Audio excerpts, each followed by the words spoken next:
And then at 9:30, which was the time that I thought, right, I need to check, I stood up, and at the same time, Matt stood up.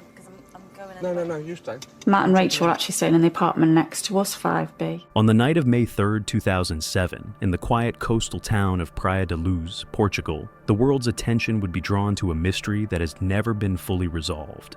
A 3-year-old girl, Madeleine McCann, vanished from her holiday apartment while her parents dined just steps away. The case would ignite global headlines, spawn countless theories, and fracture public opinion. Yet, nearly 2 decades later, one of the most haunting elements is not what was said, but what remains unsaid. Madeleine's disappearance did not occur in isolation. Her parents, Kate and Jerry McCann, were vacationing with a group of close friends, 7 adults who became known as the Tapas Seven. They shared dinners, childcare routines, and an evening filled with small, ordinary choices that would later be scrutinized under the harshest possible light. When Madeleine vanished, the group's voices should have been the clearest guides to understanding what happened that night.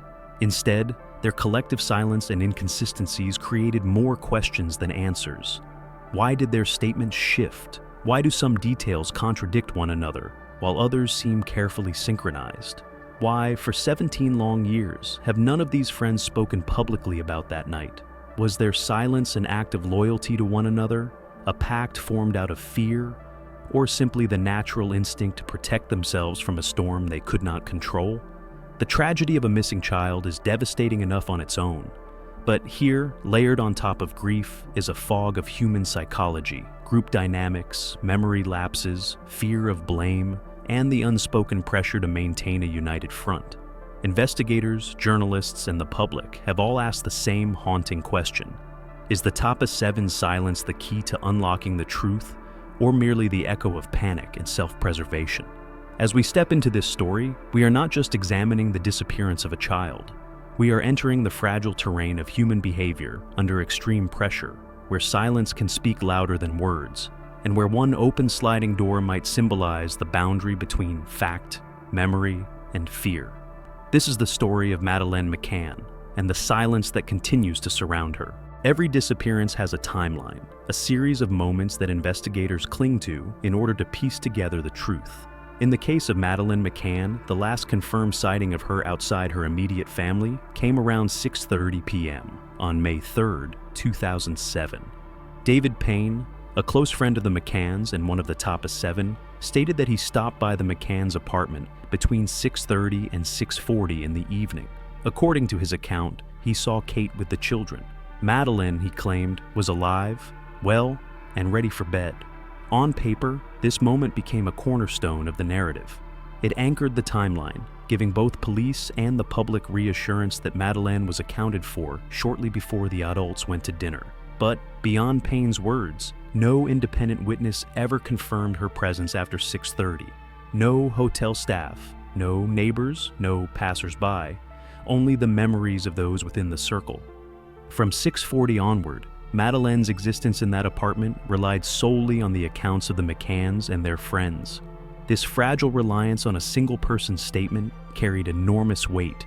If Payne's observation was accurate, it created a narrow window of just over 3 hours for the abduction or disappearance to occur. But if Payne was mistaken, or worse, if his statement was constructed or misremembered, the timeline widened alarmingly, leaving a void where doubt could grow. Without that keystone, nearly everything else becomes unstable. At around 7:00 p.m., Jerry McCann returned briefly to the apartment after playing tennis, then rejoined his friends. By 8:35, both he and Kate left their children sleeping and walked the short path to the Tapas bar. According to their story, they trusted a system of informal checks to ensure all the children in their group were safe. But by 10 p.m., Kate returned to the apartment and found Madeleine gone. Between Payne's claimed sighting and Kate's discovery, there exists an unsettling 3.5-hour gap with no verified evidence of Madeleine's condition or whereabouts. Investigators later uncovered a handwritten timeline, scribbled on the back of one of Madeleine's storybooks. It listed who checked the children, when, and what they observed. But crucially, this timeline was not written during dinner. It was created after Madeleine had already been reported missing, but before the group was formally interviewed by police. To some, This was an innocent act of panicked parents and friends trying to recall details amidst chaos. To others, it was a red flag, a potential attempt to align stories before outside scrutiny arrived. Psychologists call this phenomenon memory reconstruction. Under stress, especially within tight-knit groups, recollections are shaped not only by what individuals remember, but also by what they hear from others. In such moments, truth and suggestion can merge until even the speaker is no longer certain of which is which. This raises unsettling questions. Was Payne's account of seeing Madeleine truly his memory, or did it become the memory the group needed? Was the timeline on the storybook a desperate attempt at order, or an improvised shield against suspicion? When one statement forms the foundation for an entire investigation, the collapse of that statement doesn't just expand a window of time, it dismantles trust in everything that follows. And so, as night fell over Praia da Luz, the disappearance of a little girl was no longer just about who last saw her. It became about who dared to say they did, and whether the world should believe them. The Tapas Seven repeatedly emphasized that they had created a system to ensure their children's safety during the evenings. According to their statements, while they dined at the tapas bar just a short walk from their apartments, each adult would take turns leaving the table every 20 to 30 minutes to check on the sleeping children. It was presented as a careful, responsible arrangement, a routine that allowed them to enjoy their holiday while still fulfilling parental duty. But beneath the surface, this so-called system begins to unravel. One of the group's earliest assertions was that their apartment doors had been securely locked whenever they left for dinner. This detail was critical. Locked doors implied responsibility, an effort to protect their children even in their absence. More importantly, it created a contrast between themselves and Kate and Jerry McCann, who admitted to leaving their sliding glass patio door unlocked for convenience. Yet, the very architecture of the Ocean Club apartments raised troubling questions. The sliding doors could only be locked from the inside. If the parents left through those doors and pulled them shut behind them, they would remain unlocked. The only way to properly lock an apartment was to exit through the front door and use a key from the outside. That reality creates a logistical problem. If every apartment was truly locked, then the rotation of checks would have required keys to be passed around constantly. Every adult would need access not only to their own unit, but to those of their friends. And yet, no one ever mentions such a system. There are no statements about exchanging keys, no recollections of fumbling with locks, no acknowledgement that checking on each other's children would have been far more complicated than casually walking down a short path. This contradiction suggests one of two possibilities. Either the doors were not actually locked, despite the group's insistence, or the entire system of organized checks was less consistent than described. The significance of this detail cannot be overstated. If the doors were left unlocked, every parent in that group would be vulnerable to the same accusations of negligence that fell so heavily on the McCanns. And so, emphasizing locked doors became more than just a detail. It became a collective defense mechanism. An overlooked voice in this puzzle is Diane Webster, the elderly mother of Fiona Payne. Unlike the others, she was not directly responsible for young children and did not participate in the rotation. Later reports suggest she was surprised by the idea of parents leaving their children alone at night and relying on such a system at all. Her hesitation is telling. Why would she find it unusual if it had been routine all along? Unless perhaps the routine was not as established as the group later claimed. Only one member, Matt Oldfield, was clearly documented as leaving the table to check on the McCann children that night. Even then, his account shifted. First, he claimed to have looked into the bedroom and seen the children. Later, he revised his statement, saying he had only listened at the door. Such inconsistencies, paired with the improbability of locked doors and key exchanges, call into question not just what was remembered, but what was constructed. The group's story, on the surface, was one of responsibility. Parents enjoying dinner while taking turns to ensure their children were safe. But peel back the layers, and it begins to resemble something else. A fragile arrangement, hastily reinforced after disaster struck, designed not necessarily to reflect the truth, but to shield everyone from blame. When tragedy strikes, people often react not with clarity, but with fear. For the Tapas Seven, fear became the silent thread weaving their statements together. The disappearance of Madeleine McCann was not just a nightmare for her parents, but for the entire group of friends dining that night. Each of them had left young children asleep in their apartments. Each of them faced the possibility that their choices could be painted as negligence, and each of them understood that, in the glare of media scrutiny, one small admission could unravel them all. The psychology of self-preservation is a powerful force. Faced with the prospect of being judged by police, by the press, by the world, it often feels safer to align with the group than to stand apart. Breaking with the collective narrative risks drawing suspicion, even if the truth is on your side. In Praia da Luz, unity was survival, and unity demanded silence. Consider the case of Matt Oldfield. At first, he told investigators he had looked into the McCann apartment around 9:30 p.m. and seen the children sleeping peacefully. That detail seemed reassuring, anchoring the night's timeline. But later, his account changed. He admitted he had not actually seen Madeleine at all. He had only stood by the door and listened for sounds of sleep. The shift may appear small, but it shattered what had been considered a key confirmation. If he had never seen her, then the timeline was weaker than ever. Another layer of uncertainty came from Jane Tanner. At approximately 9:15 p.m., she claimed to have seen a man carrying a small child away from the McCann apartment. This sighting became the foundation of the abduction theory. Yet, at the very moment Jane said she walked past, Jerry McCann was outside speaking with a neighbor, Jez Wilkins. Neither man recalled seeing Jane, and she did not recall seeing them. How could three adults be in the same spot, at the same moment, and not notice one another? The contradiction was startling, and yet it was never resolved. These inconsistencies did not automatically prove deception, but they did reveal how fragile memory can be under stress, and how dangerous it is to speak against the tide of a group already under fire. One misplaced detail could transform a friend into a suspect. One contradiction could turn into an accusation. The fear of being singled out was enough to bind them together in silence. This is the essence of what some have called the pact of silence. It does not require a conspiracy or a secret agreement. It requires only fear. Fear that honesty could make things worse. Fear that deviation could bring ruin. When truth threatens stability, silence becomes the safer choice. In the McCann case, the Tapas Seven may not have hidden a crime, but they certainly protected themselves from exposure. They may not have agreed on every detail, but they understood one thing instinctively. Their survival depended on coherence. And so, whether through deliberate omission or quiet conformity, their words aligned just enough to withstand the storm. But silence, while protective, is also corrosive. It leaves gaps that suspicion seeps into, and gaps that, even 17 years later, remain unfilled. When investigators pieced together the events of May 3rd, they were struck by a simple, unsettling fact. There was no official, reliable timeline created in real time.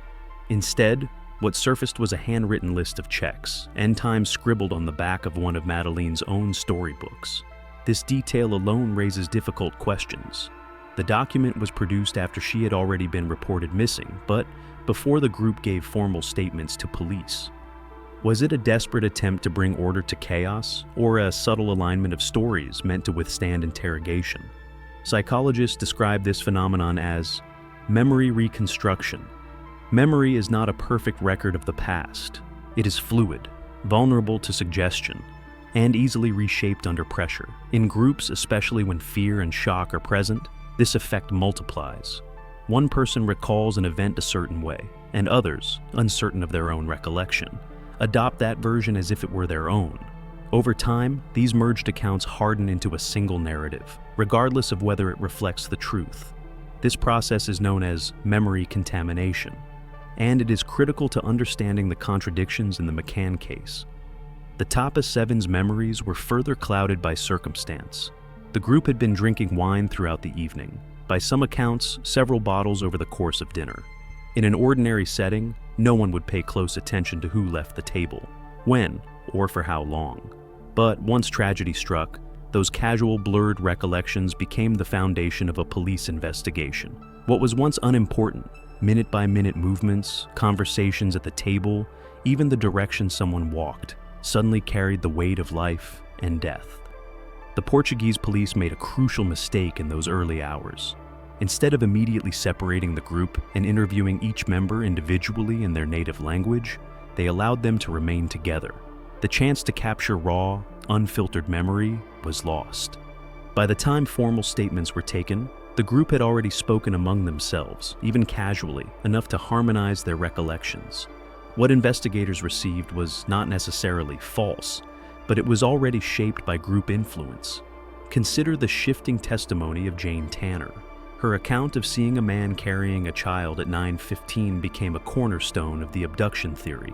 But when other witnesses in the same location failed to corroborate her, doubts arose. Was her memory authentic, or was it reshaped in the hours and days after, reinforced by the group's shared conviction that an abduction must have occurred? Similarly, Matt Oldfield's change from "I saw the children" to "I only heard them" illustrates how recollections can erode or be modified under scrutiny. Even seemingly minor discrepancies, whether someone left the table for 5 minutes or 15, became magnified when waiters' statements conflicted with the group's. Such differences may have been honest errors, the natural result of stress and alcohol. But in a case with no physical evidence, every small inconsistency opened a wider gap for speculation and doubt. Ultimately, the blurred timeline was not just a byproduct of poor memory. It was the outcome of human psychology colliding with crisis. Under stress, people cling to coherence, even if it comes at the cost of accuracy. In Praia da Luz, the timeline may not reflect what actually happened, but rather what needed to be believed by the friends, by the parents, and perhaps even by investigators desperate for a narrative that held together. And so, the truth of that night may be hidden not in lies, but in the fog of memory itself. A fog so thick that, nearly 2 decades later, it has never fully lifted. In the years since Madeleine McCann vanished, the silence of the Tapas Seven has become almost as infamous as the disappearance itself. While Kate and Jerry McCann stepped into the public eye, giving interviews, writing books, appearing on television, and pleading for their daughter's return, their friends withdrew completely. Not one of them has sat down for a major media interview about that night.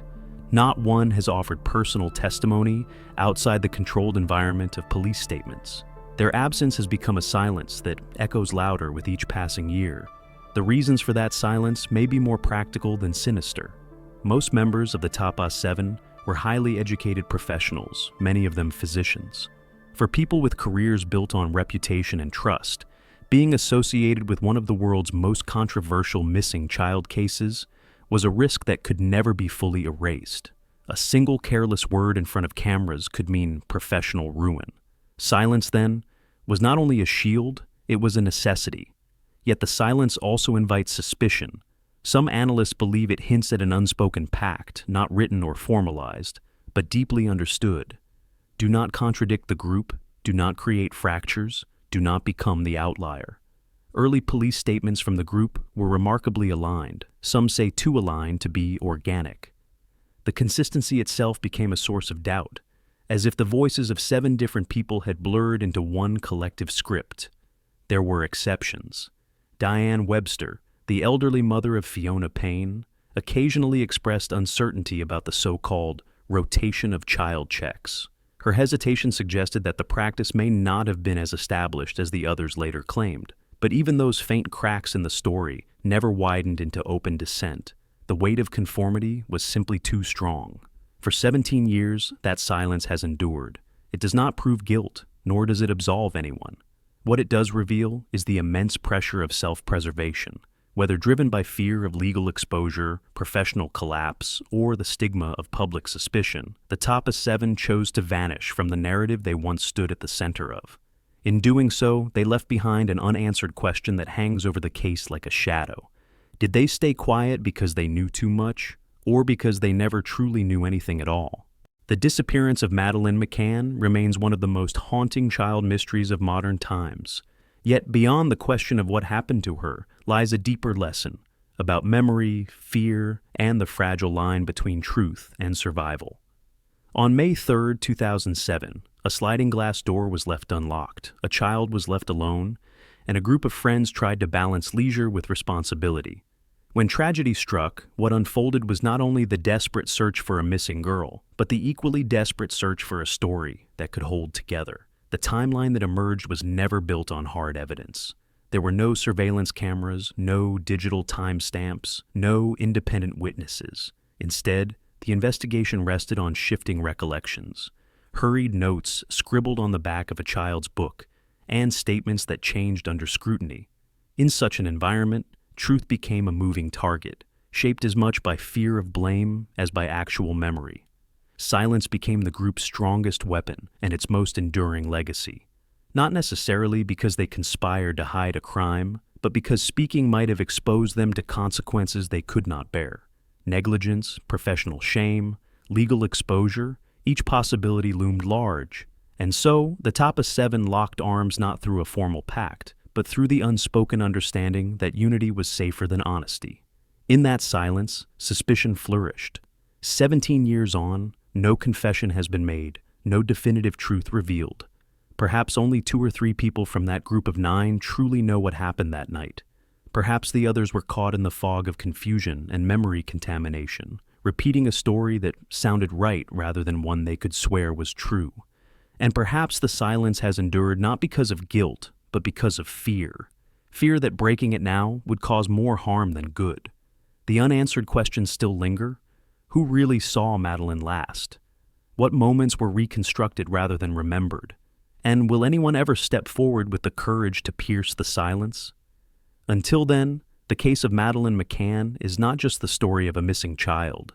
It is the story of how truth can vanish as easily as a little girl on a spring evening in Portugal. A story where the most telling sound may be the silence that refuses to break.